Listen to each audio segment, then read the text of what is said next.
Une des meilleures expériences de ma vie, c'était ma première fois. Ouais, t'as bien entendu. J'ai même fait une vidéo là-dessus où je vous ai tout raconté en détail.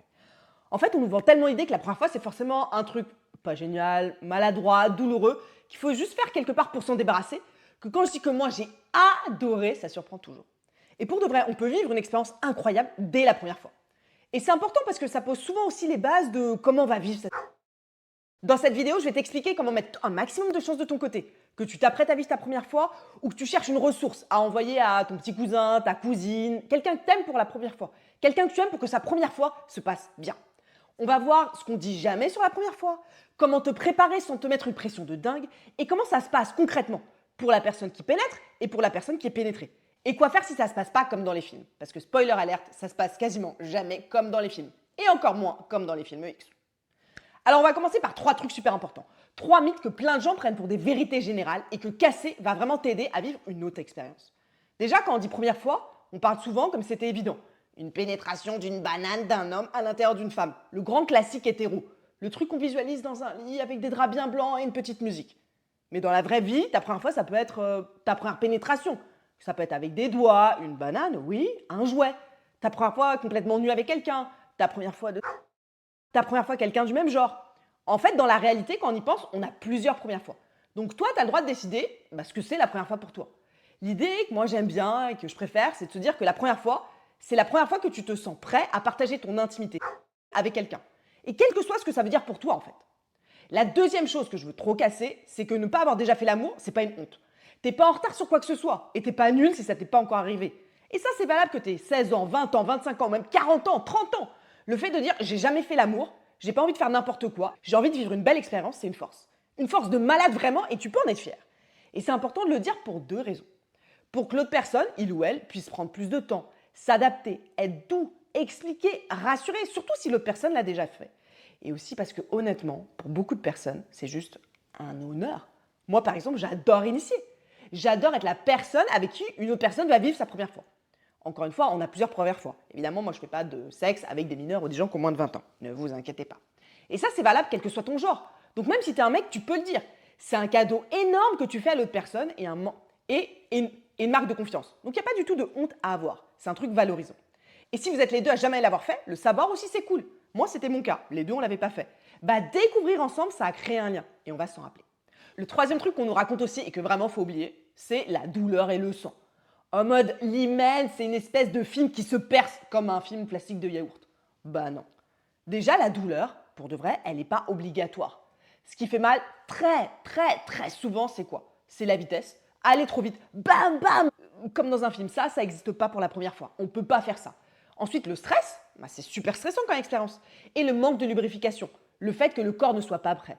Le sang, c'est pas obligatoire non plus. Il y a plein de gens qui ne saignent jamais. Moi, par exemple, j'ai jamais saigné. Donc ça ne veut pas dire que toi, tu n'étais pas vierge ou que l'autre personne n'était pas vierge ou que le corps est anormal. Et dans les études, on voit vraiment qu'une bonne partie des douleurs de la première fois sont liées à la précipitation et au manque de lubrifiant. Et pas un soi-disant hymen, il faut le percer et ça fait mal. Bah non, ça c'est une croyance. En fait, ce que j'ai envie de vous dire, c'est que le but, c'est pas de survivre à la première fois, de passer cette étape pour s'en débarrasser. Le but, sincèrement, pour moi, l'avoir vécu comme ça, c'est de le faire quand ton corps, vraiment, il a envie de dire oui, oui, j'ai envie de pénétrer, oui, j'ai envie d'être pénétré. Et là, forcément, ça va se passer beaucoup mieux. Maintenant, on va voir comment préparer le terrain bien en avant la première fois. Ça, c'est un truc qu'il faut faire. Ça, c'est un truc qui aide vraiment à vivre une belle expérience. Le premier truc qui aide vraiment à être moins flippé, c'est de connaître un minimum ton corps. Déjà, tu connais pas le corps de l'autre personne, surtout si c'est un autre genre que le tien. Alors connaître le tien, forcément, ça aide. Ça peut passer par plein de trucs, notamment te donner déjà du plaisir toi en solo. Ça te permet d'explorer ce que t'aimes, comment ton corps y réagit, comment ton excitation elle monte ou elle descend, notamment si tu as une banane, pour mieux comprendre le fonctionnement de ton. Et si tu as une vulve, prendre un miroir et regarder. Regarder entre tes jambes, écarter les lèvres, voir l'entrée par où ça passe, toucher un peu, voir ce que ça fait. L'idée là, c'est vraiment pas de cocher des cases, c'est juste de pas découvrir encore une fois ton corps en même temps que le corps de l'autre personne pour la première fois. Parce que là, c'est plus compliqué. Et un autre point ultra concret, si tu as une banane, apprends avant à mettre une capote. Vraiment, tu t'entraînes. Sur toi, sur un jouet, plusieurs fois. Comme ça, le jour J, ton cerveau, il n'est pas en mode « si on fait ça comment, je l'ai vu une seule fois ?» Non. Tu as le réflexe, tu l'as fait plusieurs fois, surtout que tu vas être stressé. Donc l'avoir fait en amont, c'est une super idée. Et si tu n'as pas de banane entre les jambes, C'est utile aussi de savoir comment ça se met. Moi, j'avais appris avant. Va voir une vidéo là-dessus parce que ça te concerne directement. C'est pas que son problème à lui. Le pauvre, tu peux l'aider, le rassurer, surtout s'il stresse. Vous êtes une équipe là sur cette première fois. Le lubrifiant aussi, c'est trop important d'en avoir et de l'utiliser. Parce que le lubrifiant, c'est pas parce que ton corps marche mal. Il y a plein de gens qui pensent ça. Mais en fait, c'est un allié là, surtout pour la première fois. Ça va aider à ce que ça glisse mieux. Et donc, ça aide aussi au niveau des micro-douleurs qu'il peut y avoir sur les lèvres, au niveau de l'insertion. Ça permet aussi de se détendre plus facilement. Et si tu as peur que l'autre personne se dise «Ah, tu mouilles pas assez» ou ce genre de truc, t'en parles en disant «J'ai lu, j'ai entendu que c'était plus confortable pour une première fois. Donc, je préfère qu'on en utilise». En plus, tu montres que tu t'es renseigné. Un autre truc qui aide pour les mecs, bon, pas que les mecs, mais quand même beaucoup, c'est faire une petite pause de porno avant. Pourquoi? Parce qu'en fait, sinon, ton cerveau, il a enregistré que faire l'amour, c'est quoi? C'est des corps parfaits. C'est des bananes toujours hyper dures. Zéro difficulté. Une pénétration qui commence direct en mode marteau-piqueur. Et ta première fois, c'est sûr, elle ressemblera pas à ça. Quelque part, pour moi, regarder du porno et croire que c'est le vrai. C'est un peu comme dire que la musique, c'est uniquement du rap US ultra hardcore. Personne sur la Terre ne pense que c'est le seul style musical qui existe et qu'on doit tous écouter que ça. C'est un style, un genre particulier tout petit, qui représente vraiment une toute petite partie de la sexualité réelle. La vraie, beaucoup plus variée, beaucoup plus lent, beaucoup plus doux, beaucoup plus imparfait, et pour moi, beaucoup plus beau. Donc si tu peux vraiment, arrête le quelques semaines avant. 6 semaines, c'est le top. Mais même 2-3 semaines, déjà, c'est bien et ça change quelque chose. Et si tu as envie de te donner du plaisir, tu peux le faire avec ton imaginaire, des souvenirs, des fantasmes. En fait, là, tu vas vraiment entraîner ton cerveau à être excité par des choses qui ressemblent plus à la réalité. Sinon, pour de vrai, tu peux avoir du mal à avoir une avec une vraie personne. Parce que ton cerveau, il est trop habitué à l'écran. Et ça, ce serait très dommage pour ta première fois. Un autre truc qui aide vraiment en amont, c'est d'en parler avec des gens qui l'ont fait. Tu te rappelles que c'est pas une honte, au contraire, moi je trouve que c'est vraiment une qualité. Et franchement, ne laisse personne te dire le contraire. En mode, écoute, justement c'est important pour moi. Et j'ai envie de faire ça bien, et pas n'importe comment. Et tu as vraiment le droit de poser toutes tes questions. Ça peut être à des amis de confiance, un cousin, une cousine, quelqu'un de ta famille avec qui tu te sens safe. Moi, tu peux m'écrire. Il n'y a pas de questions bêtes. C'est ok d'avoir peur, d'avoir honte, de se dire en fait j'ai l'impression que j'y connais rien. Tu as le droit d'avoir ce besoin d'être rassuré. C'est normal, c'est super flippant. Moi, je rassure toujours les gens avec qui je fais une première fois. Et moi aussi, j'ai encore besoin d'être rassurée sur certaines nouvelles choses que je découvre. Donc, c'est normal. Ensuite, il y a une grande question autour de la première fois, c'est est-ce que ça doit être planifié ou est-ce que c'est spontané? En fait, les deux peuvent être très beaux et ok. Ce qui compte, c'est vraiment 3 choses ultra importantes. En premier, l'envie. C'est pas juste bon, il faut bien que ça arrive un jour, allez, j'y vais, j'ai une opportunité. Il faut un vrai désir que tu ressens dans ton corps. Tu as envie d'être nu avec cette personne, tu as envie de partager ça. Ensuite, la confiance. Tu te sens en sécurité avec cette personne. Sécurité physique, mais sécurité émotionnelle, mentale. Tu la trouves pas flippante, t'as pas l'impression qu'il ou elle va te forcer, te juger, te lâcher après comme une vieille chaussette ou te considérer comme un objet pendant. Et ensuite, le cadre. Le cadre, c'est important. Un endroit où t'as pas peur qu'il y ait un parent ou quelqu'un d'autre qui débarque, où tu peux faire un minimum de bruit là, t'as envie de t'exprimer, où tu peux bouger et où ton corps il peut se détendre, surtout si t'es la personne pénétrée. Par exemple, la banquette arrière d'une voiture, c'est pas idéal pour découvrir la pénétration. Donc si un de ces 3 trucs est pas là, l'envie, la confiance, le cadre, même si tu es en couple avec la personne, c'est pas grave d'attendre. Et justement de faire monter le désir pour plus tard. Ça gâche pas le moment, au contraire, souvent ça l'améliore. Maintenant, comment ça se passe pendant? Concrètement là, ça ressemble à quoi? On va voir ensemble 4 éléments qui vont aider. Le rythme, ce qui se passe pour la personne pénétrée et ce qu'elle peut faire pour que ça aille mieux, et la personne qui pénètre et les petits problèmes normaux qu'il peut y avoir. Une panne, et trop vite, pas réussir à rentrer tout de suite, ce genre de choses qui sont tout à fait normales. Alors d'abord le rythme. Si tu crois que tu vas lentement, je te jure, ralentis encore. Moi, c'est ce qu'a fait le mec avec qui j'ai fait ma première fois. Il a été super slow, il a pris énormément son temps. Le truc vraiment à éviter, c'est pour la première fois, se rouler une pelle et hop, 2 minutes après, on se dit qu'on passe à la pénétration. Même si les deux en ont très envie. Au contraire, vous allez prendre le temps de vous regarder dans les yeux, de parler un peu, on va voir après ce qu'on va se dire, et vous pouvez aussi vous caresser, même par-dessus les vêtements. Vous embrassez très longtemps, vous vous déshabillez progressivement, en continuant à vous toucher, à faire monter le désir là. Donc vraiment, dis-toi que si tu crois que tu vas lentement, ralentis encore. L'idée, c'est que la personne qui va être pénétrée soit à 8 sur 10 d'excitation avant qu'il se passe quoi que ce soit au niveau de la pénétration. 8 sur 10. Donc on fait monter. Et ça passe par, encore une fois, des baisers, du toucher, de la respiration, de la parole. Et là, on va voir vraiment spécifiquement les 2 cas. La personne pénétrée et la personne qui pénètre. Parce que ce n'est pas les mêmes challenges. La personne pénétrée, si cette personne a une fleur de lotus, comme moi. On va commencer par là. On va toucher son petit bourgeon, doucement pour faire chauffer la machine. Ça peut être la personne elle-même qui le fait, si elle a l'habitude, ou l'autre, ou vous pouvez même le faire en alternant. Le but, c'est de préparer le corps, grâce à ce petit bourgeon du plaisir entre les jambes, et d'envoyer un message. Tu as le droit d'avoir du plaisir. Et ça passe par le petit bourgeon. Rappelez-vous, c'est le canal le plus rapide et facile qui existe pour le cerveau sur le plaisir. Et il n'y a pas de règle du style, il ne faut pas que tu jouisses avant la pénétration. Tu peux jouer avant, pendant, après plusieurs fois, ou probablement, on va être très clair, 0 fois. C'est pas un examen. Et là, pour cette première fois, on ne va pas chercher l'orgasme. On va chercher à découvrir et on va chercher quand même, si on y arrive, à prendre du plaisir. Parce que c'est possible. Moi, j'ai pris du plaisir. Mais avec le stress, la nouveauté et tout le truc, mais laissez tomber comme objectif. Moi, j'en ai pas eu un à ce moment-là et ça reste une des meilleures fois de ma vie. Ce qu'on va chercher vraiment, c'est à faire monter l'excitation, monter le désir et vraiment, si tu es la personne pénétrée, à avoir envie d'être pénétrée.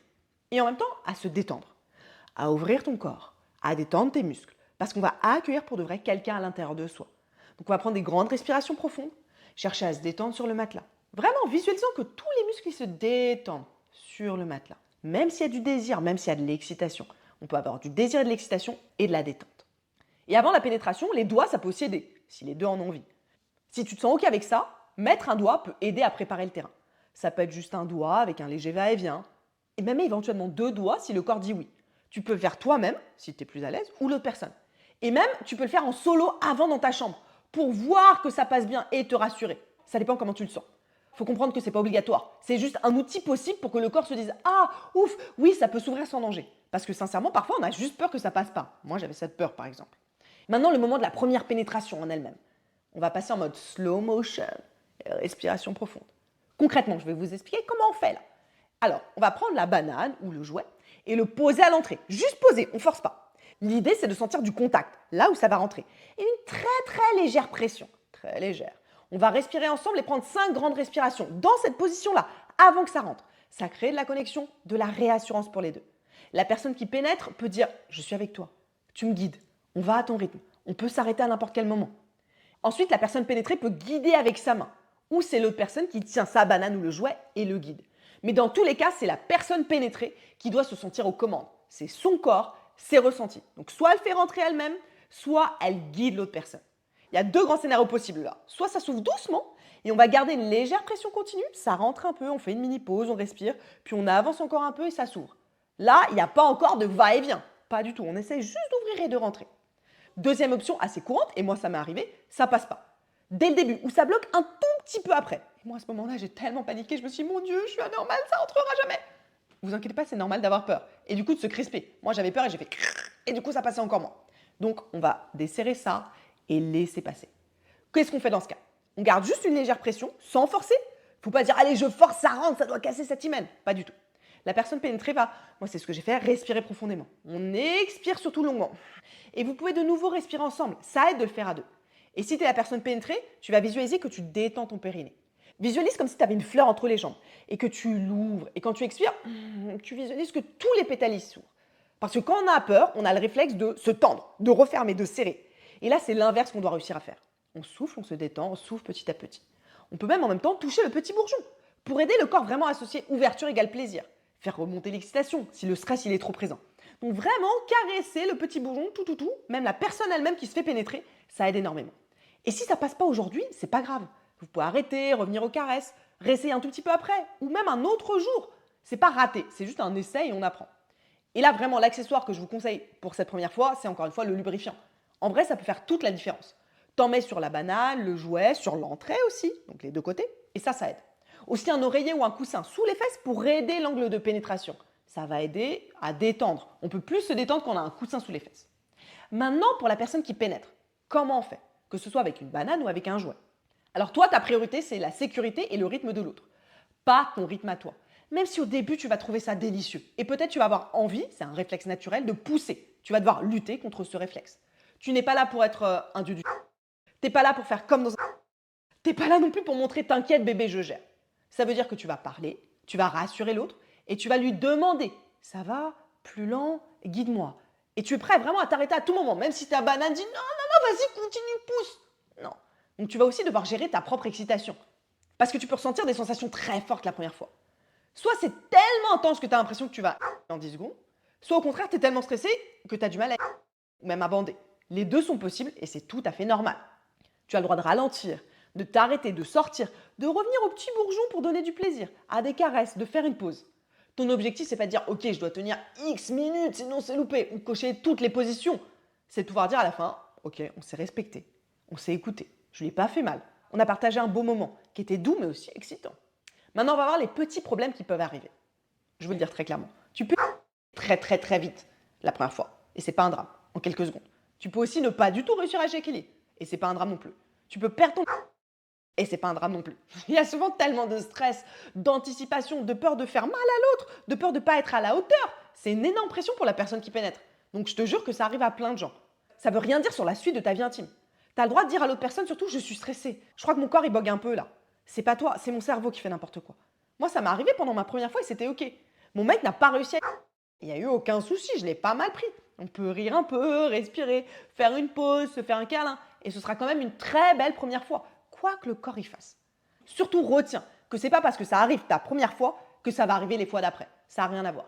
Tu vas apprendre des choses au fur et à mesure. C'est un peu comme jouer du piano. Tu t'attends pas la première fois que tu touches un piano de ta vie à savoir tout jouer direct. Ça s'apprend. Tu pratiques au fur et à mesure, tu fais tes gammes. Faire l'amour, c'est pareil, t'inquiète. Même si la première fois, pouf, où tu tiens 3 secondes, c'est pas grave. D'accord? Ensuite, le gros conseil que je peux te donner et qui, moi, m'a beaucoup aidé, c'est de parler. Et c'est pour ça que c'est important de le dire quand c'est la première fois. Parler avant de le faire, c'est l'étape qui permet de nommer ses peurs et ses besoins. Ça n'a pas besoin d'être très long, hein, même 10 minutes, ça suffit. Par exemple, j'ai peur d'avoir mal, j'ai peur de ne pas bander, j'ai peur d'aller trop vite, j'ai peur que tu changes de comportement avec moi après. Ça, c'est un vrai truc aussi. Et chacun peut dire, alors moi, ce qui m'aiderait, c'est X ou Y, par exemple, qu'on aille vraiment très lentement, que tu me parles, qu'on s'arrête si je sens que j'ai mal. Et vous pouvez aussi poser ça ensemble. On se promet qu'on peut s'arrêter à tout moment si l'un des deux le sent plus. C'est hyper important. Un autre point aussi, j'y pense, mais c'est la confidentialité. Ce que vous vivez ensemble, c'est pas une story à raconter à toute la classe. Tu peux parler de ton ressenti, de ton expérience. Mais tu dis pas, c'était sa première fois, je l'ai dépucelé, c'était comme ci, comme ça. Tu balances pas des détails sur l'autre personne sans son accord. Raconter la première fois de quelqu'un à une autre personne, c'est une trahison. La première fois, c'est intime et c'est précieux, alors on la traite comme ça, comme tel, comme un bijou. Tu parles juste de toi. Par exemple, j'ai adoré les sensations. Donc tu parles de toi, de tes ressentis. Aussi avec la personne avec qui tu l'as fait, c'est important d'en reparler après. Ça peut être le lendemain ou un peu plus tard, mais prenez vraiment un petit temps pour en parler. Que vous soyez en couple ou pas. Et on en parle en vrai, hein, pas sur Snap ou Discord. C'est un truc qu'on a vécu dans la vraie vie, donc on en parle dans la vraie vie. Par contre, juste après, tu peux envoyer un petit message. Merci pour ce moment, je suis tellement content d'avoir vécu ça avec toi. Et l'idée quand on en reparle après dans la vraie vie, c'est que l'autre puisse partager ses émotions, ses ressentis, que ce soit positif ou si avec le recul, il y a un truc qui l'a mis mal à l'aise. Et ça, tu peux lui demander. Qu'est-ce que tu as aimé? Est-ce qu'il y a un truc qui t'a mis mal à l'aise? Si on le refait un jour, qu'est-ce qu'on changerait? Parce que parfois, malgré toute la bonne volonté du monde, ça se passe pas comme on aurait voulu. Ça fait mal, donc c'est pas agréable physiquement. C'est pas une expérience de plaisir qu'on a vécue. Ou tu n'y arrives pas. Soit vraiment on n'arrive pas à rentrer, on n'arrive pas à pénétrer, ou on n'arrive pas à bander. Ou à un moment, quelqu'un panique. Ça arrive aussi en mode stop, stop, j'ai trop peur. Ou tu te forces à un moment, tu n'arrives plus à t'écouter là. Et tu continues quand même. Ou l'un des deux commence à pleurer. Ça aussi, ça arrive. Ça ne veut pas dire que tu es cassé, ça ne veut pas dire que tu es nul, ça veut pas dire que toute ta vie après qui va arriver intime sera nulle. Ça veut juste dire que ton corps, ton système nerveux, ton histoire à toi ont besoin de plus de temps, de sécurité, de douceur. Et du coup, en reparler avec l'autre, ça aide. Tu peux décider de t'arrêter là pour un moment et te dire ok, je réessayerai plus tard, c'était pas le bon moment. Tu peux te faire accompagner si besoin. Si tu te dis mais c'était trop douloureux, j'ai vraiment eu l'impression que ça passe pas. Un médecin, ça peut aider si tu as un doute. Encore une fois, c'est pas une course, c'est pas un sprint. C'est juste le début d'un chemin incroyable. Ah, mon chemin préféré. Mais c'est juste un seul pas là. Il y en aura des milliers derrière.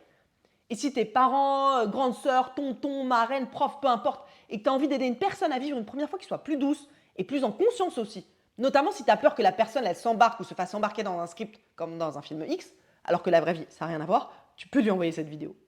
Et tu peux lui dire, t'es pas obligé de me raconter, mais si tu as des questions, je suis là, sans jugement. Pour de vrai en fait. Juste ouvrir cette porte-là, ça peut changer toute une vie intime derrière de cette personne. Et si toi là, tu t'apprêtes à vivre ta première fois, t'as rien à prouver. Tu peux prendre ton temps. Tu peux dire un non, tu peux dire oui, tu peux dire stop au milieu, tout ce que tu veux. Et vraiment, tu mérites que ce moment-là, il soit consenti. Donc, avec le recul, tu t'es écouté sur ce moment-là. Que ce soit pas un moment doux, pas dans la douleur, à te forcer, mais pas non plus dans la performance si tu as une banane. En mode, je passe à côté parce que tout ce qui m'intéresse, c'est mon érection. Et je vis pas vraiment l'expérience. Et ce moment, il mérite aussi d'être excitant. De le faire quand tu sens dans ton corps, dans tes tripes, que ton corps, il a vraiment envie de ça. Pas juste ta tête qui dit coche cette case. Ou alors je fais plaisir à l'autre si je suis en couple. Et si au final, c'est pas parfait, c'est pas grave. Tu as le droit à plein d'autres fois et à plein de belles premières fois dans ta vie intime. Parce que pour le vivre, c'est de mieux en mieux et ça s'arrête pas.